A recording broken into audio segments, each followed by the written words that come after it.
d'Alain Degrange est magique. Poussez la porte de son domicile et vous vous retrouverez dans l'antre d'un grand collectionneur. Chez lui, notre œil est en alerte permanente. 35 ans à sillonner les brocantes, ça laisse des traces, disons plutôt une multitude d'objets.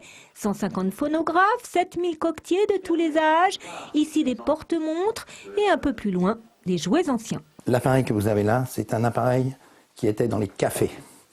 Il date de 1913. Il fonctionne avec des pièces en bronze de 20 centimes que l'on met dans la fente.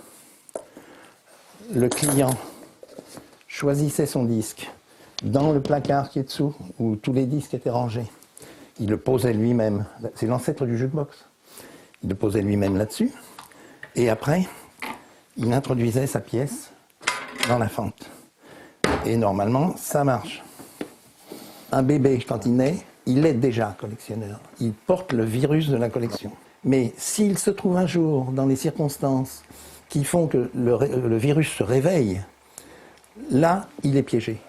Parce qu'à partir de là, il va devenir collectionneur, puis boulimique. Mais c'est une maladie, il faut bien se dire ça.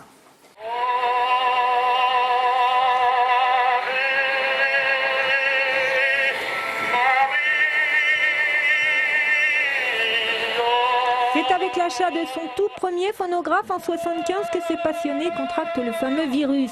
En 1994, pour la première fois, il expose sa collection. 10 ans plus tard, l'association Collection Passion est née.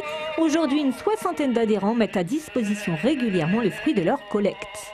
L'exposition pour un collectionneur, c'est un moyen de voir sa collection sous un jour qu'il ne connaît pas pratiquement. C'est-à-dire que chacun chez soi a un nombre d'objets tel, en général, les collectionneurs sont tous un peu fous, que on ne voit plus sa collection. C'est un entassement d'objets.